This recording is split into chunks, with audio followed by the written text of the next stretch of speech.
Hey everybody, welcome back.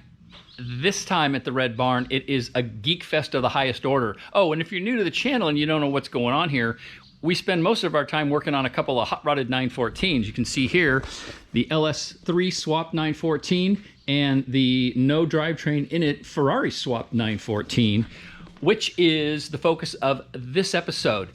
I've been waiting a long time, and I think you have too, to get to, can we make this motor run? And as I've been saying, leading up to this, I got to work out this trigger offset stuff. So in this episode, if you're a fan of wiring diagrams and tech support calls from the other side of the country and an absolute electronics package geek fest, you are gonna love this episode. So here we go, enjoy.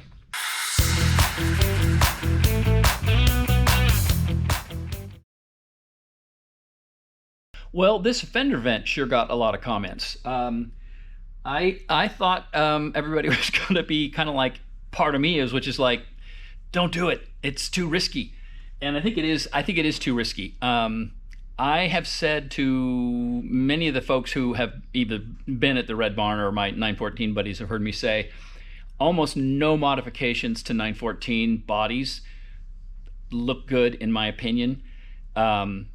For whatever reason, to me anyway, there's something about the basic shape of this car and how sort of plain it is, if you will. I've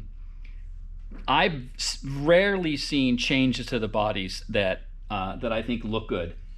And I'm intrigued by this vent, but I don't know if I would actually pull the trigger on it, particularly on this car, because I think this car, the target I'm shooting for is sort of like elegant, classy, sophisticated, and eventually it's going to be up for sale. So anything that's more, I mean, it's already got a major change with the whole drivetrain swap, but this is a kind of thing that's could be polarizing. So I think it's a risky move. In any case, and by the way, just to be clear, obviously, I say obviously, this is not even remotely close to what it would look like. You know, I get it. The sharp edges, this is just, it's all bumpy. It's not shaped right. There's a whole bunch of stuff wrong with this. But, like I said, and would this strake be here? Would there be another one here? Would it be a screen back in there and no strakes? There's a bunch of stuff about this that would have to be worked out, which is why over time, I'll play with that fiberglass front flare and see if I come up with something that I think is okay. I doubt I'm going to do it to this car. The other question that came up, one of my frequent commenters, 964 Cup Love, said, I think my response might have been something about form over function. He was saying, does it do anything? Is this vent going to do anything? Like, is there an oil cooler back there or anything? You could put some sort of cooler back there. Not a great location though, because obviously you're throwing rocks right at it. But if this were vented, one of the options is, as you know about the LS car, right? It's got the vents in the hood and no vents in the fenders. But if I vented this fender for airflow, right? And you can see I was playing with different locations for where I might vent the fenders. That would mean that, it's venting onto the inner fender well, and then boom, it would go right out the side there.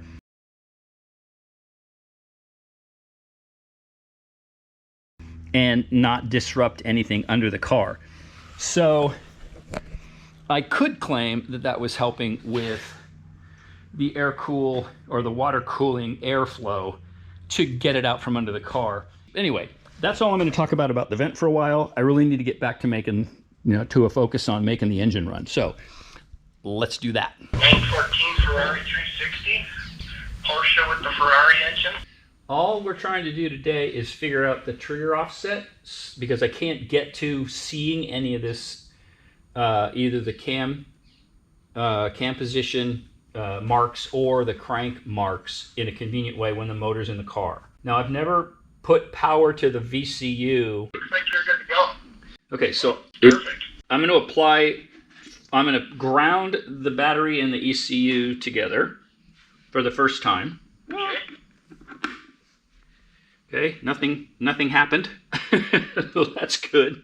We need main power at the main power and ground lugs, the R5, and then we need power at A13 to wake up that ECU. Okay, so I've got the ignition switch here, so I should just turn it on. Correct. All right, here we go.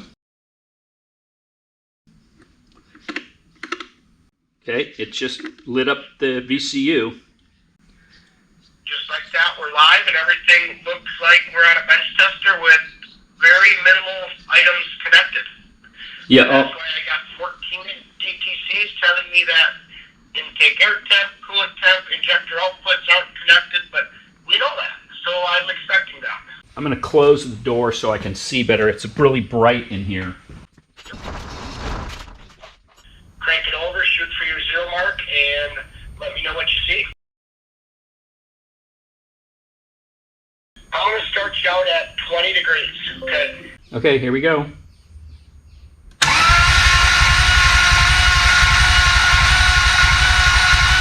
Okay, it looks like we might be about 50 degrees.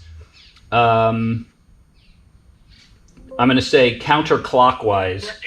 That's fine, and I don't even need to, I never really even pay attention to are we retarded or advanced, because a lot of times it's really easy just to flip it, so I'm just going to add 30 to that number, and if I look the wrong direction, I'll go the other direction. Okay, ready? So we're going to go 30 on that number, but I also noticed that our trigger sync state wasn't quite satisfied. It was dropping out a little bit, so now I'm going to bring up the oscilloscope at the same time. I'm starting the PC logger, and if you could, crank it over, shoot the timing, let me know. Okay, I gotta recycle the ignition key, so. Okay. Okay, here we go.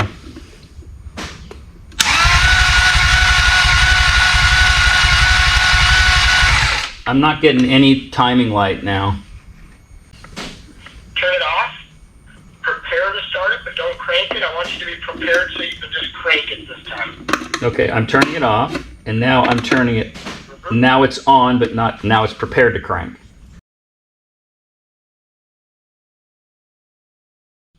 Does the light work this time? Try that. Yeah, the light. Well, the light flashes when I push the button, so now I'll crank again. Yeah. Okay. Yeah.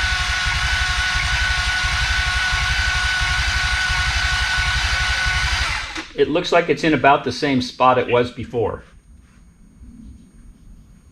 We do not have a cam sensor signal coming in. Oh, you know what? I lied. The cam position sensor is a 3-wire.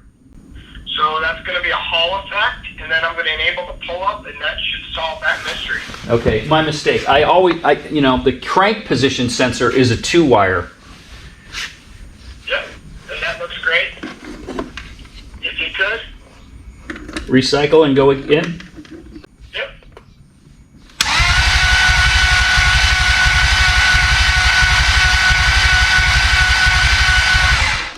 We're getting a 60 minus 2, a really nice reluctor signal.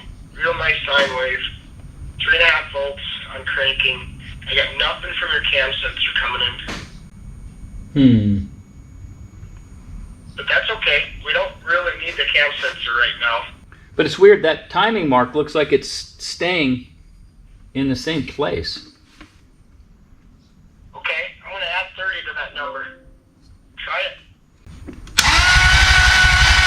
Okay, that moved it about halfway, the right way. So keep going that direction, but add twice that value. Yes, so I added 30, so I'll add another 30.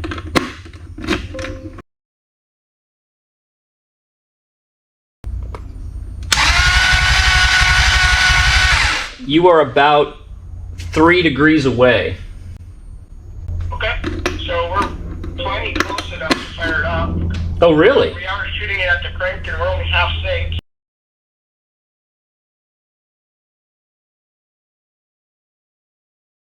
The purpose of this call was for me to understand that number, because I can't shoot this when the engine's in the car. Do you think, so what are my risks of, if I put the motor back in the car and we know it's 1, 2, 3, we go to try to start it and it doesn't start. Let's assume we get the cam position signal worked out. Is there anything, like, should I just figure that out first, or do we have enough information to say we don't ever need to shoot timing again? If you are 100% sure that your timing mark is good at 0, Yeah. and we've come up with 123 right now, if the TDC offset is 123 right now, it can be one of two things. It can be 123, Yep. or it can be 360 added to that value. The problem I have with putting it in the car, you're shooting the timing at 120 RPMs right now. Right. Okay? I want to know if there's timing water. I want to know what the timing looks like at 1,000 RPMs and at 3,000 RPMs. And if it doesn't change with RPM, then there's no timing wander. But if I have it locked at 0 and it changes a degree with 1,000 RPM, then we can offset that. But if we don't run the engine and confirm it with a timing light, we don't know.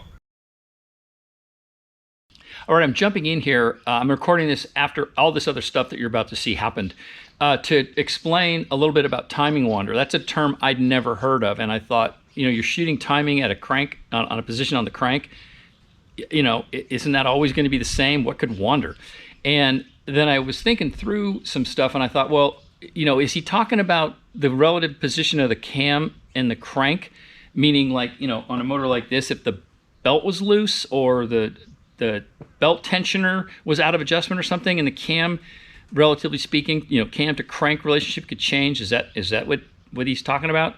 And then I thought, well, I wonder if not mechanical timing wander, but if it's electronic timing wander. And apparently that's more about what he's talking about. It's a situation apparently where the waveforms that are being generated that the sensor's reading, the sensor has to determine where it's seeing the signal. And apparently as engine RPM increases, certainly above the 100 or whatever the cranking RPM is of this thing, 200 RPM, whatever it is, as it gets into actual engine speed, the position that things are in when the sensor says, aha, there's the signal, that can change from this low RPM to an engine running speed RPM. So what Rick's talking about is get the engine running, shoot the timing, and if there's any wander from what we saw at cranking RPM, there are capabilities in the software you can adjust for, with an offset or something like that. So, if some of you guys may be real familiar with this sort of thing, I am not. It's all new to me. I'm up to here with new information. I enjoy learning all this stuff, but being surprised halfway through it and being like, what? Timing wander? Anyway, so there you go. I just wanted to jump in and explain that. I'd never heard of it, and, timing wander. Who knew? Well, now we know. Okay, so you're saying I need to come up with a way to be able to shoot timing when it's in the car.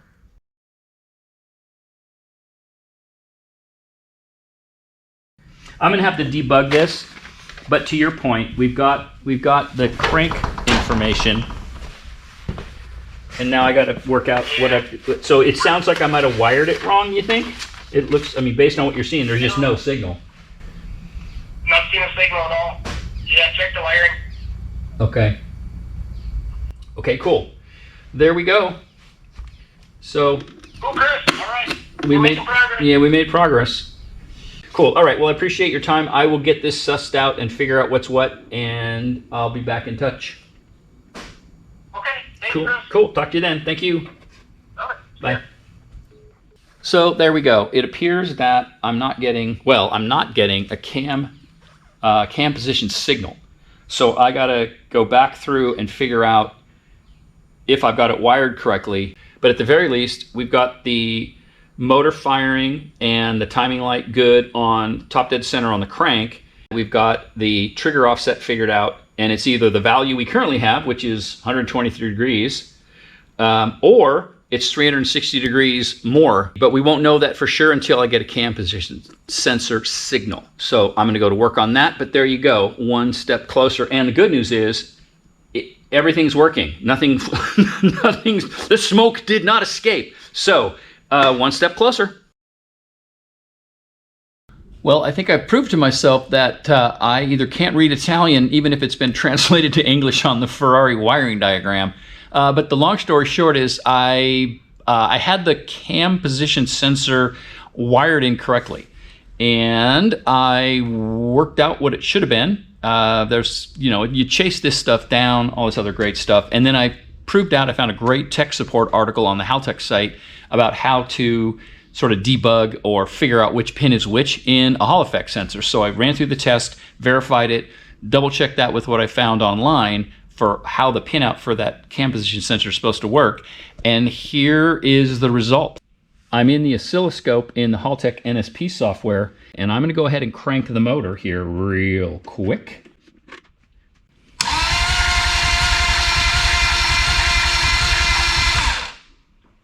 And what you're looking at right there is a very strong reluctor signal, which if I zoomed in, you'd see is a sine wave curve.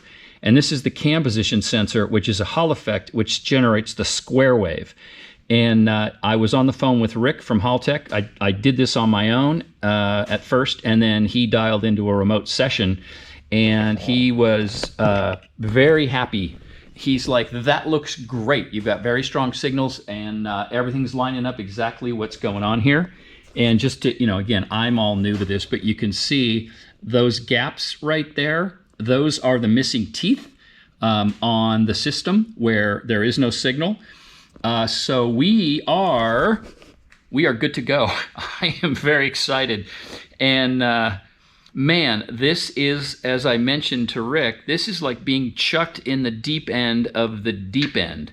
I'm okay with the wiring component stuff. I mean, I understand, the building and the connecting and all that, the mispinned cam position sensors aside. But this electronic stuff and learning about this is, it's a whole other level. And I'm going really slowly based on that. But the good news is, great signals from my trigger system means this thing can go back in the car, and we are super close to being able to give this thing its first go. So thanks for sticking with me on all this, but we have achieved the goal we wanted with this whole effort right now, and back in the car this thing goes for the next chapter of let's get this thing running. Okay, and one last thing before we wrap up, and that is that, as you heard Rick say, he wants me to be able to shoot timing with the engine in the car when it's running. So in order to do that, I have to come up with some kind of pointer system. So I haven't finished it yet, but what I did was I just whipped up this little starter bracket that can live here as part of this hold-on, the fasteners that hold these belt covers on, and I can work up a pointer that comes down and picks this up. So that's a little bit of a project I got to do before the motor goes back in, or the whole drivetrain goes back into the chassis. So let me wrap up this episode by saying Rick from Haltech is the man. That dude, you didn't see all of the conversation. You could tell I made some cuts in there. That was like way longer a phone call than what I recorded.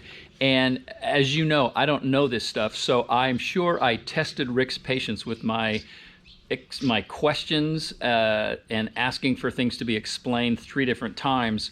So I will give a Red Barn 5-star seal of approval to Rick at Haltech and Haltech in general and their support model. That dude has spent hours on the phone with me, all at no cost. If you need electronics packages for your builds, I vote Haltech.